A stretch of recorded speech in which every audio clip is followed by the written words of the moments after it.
সন্তানটা আসবে, আমার ভালাই মঙ্গল পরের কথা, যেন দুনিয়ার মানুষ তার কাছে গিয়ে নাজাত পেয়ে যায়, তারা যেন সঠিক বিধান সঠিক রাস্তাটা যেন তারা পায়। বলুন না সুবহানাল্লাহ।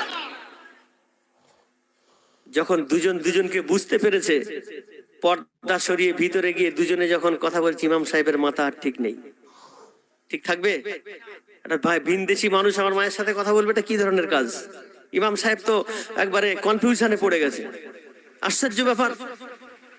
পরবর্তীতে জানতে পারলাম, আল্লাহর বান্দা জিজ্ঞাসা করেন, বিবি 25 বছর আগে পালিয়ে গিয়েছিলাম, কিন্তু এই সন্তানটা কার?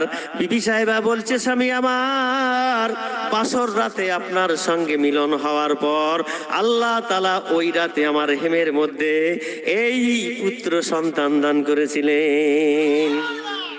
আপনি চলে গেছেন, আমি মাদ্রাসায় পড়িয়েছি, মাদ্রাসায় পড়িয়ে পরিপূর্ণ দ্বীনের শিক্ষা দেওয়ার পর আল্লাহ তাকে কবুল করে মসজিদের ইমাম নিয়ে যুক্ত করেছেন। ওই ব্যক্তির নাম হলো 4 মাযহাবের এক ইমাম, ইমামে আহমদ বিন হাম্বল। মাযহাবের এক ইমাম আল্লাহ তাআলা তার গর্ভে দিয়ে দিলেন। জোরে বলুন না সুবহানাল্লাহ। মানুষের নিয়ত ভালো করতে হবে, কাজ ভালো অবশ্যই অবশ্যই হবে তার নিয়তের উপরে। জোরে বলুন সুবহানাল্লাহ। আমার ভাইয়েরা, যুবক জওয়ানেরা, আল্লাহওয়ালা যারা হয়, আল্লাহর দিওয়ানা যারা হয়, ইমামে শাফি রাহমাতুল্লাহ আলাইহির জীবনীর মধ্যে পাওয়া যায়, তার আম্মা জান দোয়া করতেন, আল্লাহ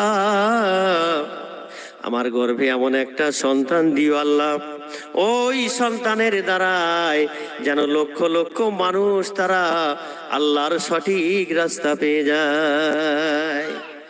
একই কন্ডিশন, মায়ের গর্ভে সন্তান এসেছে, মা রাতের বেলা খানা খেয়ে ঘুমায়, হঠাৎ করে মা লক্ষ্য করে দেখেন তার পেট থেকে একটা ছোট্ট একটা আগুন, একটা বাতি, একটা লাইট পেট থেকে বেরিয়ে আসমানের দিকে চলে যাচ্ছে।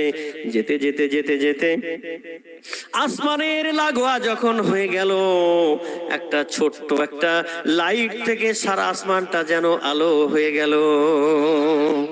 মা বুঝতে পারে না এর ব্যাখ্যা কি হবে।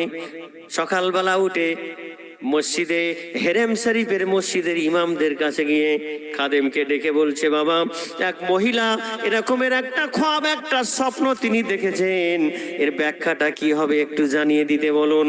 হেরেম শরীফের ইমামের কাছে গিয়ে যখন জিজ্ঞাসা করা হলো, হুজুর এক মহিলা খ্বাব দেখেছে, স্বপ্ন দেখেছে, তার পেট থেকে একটা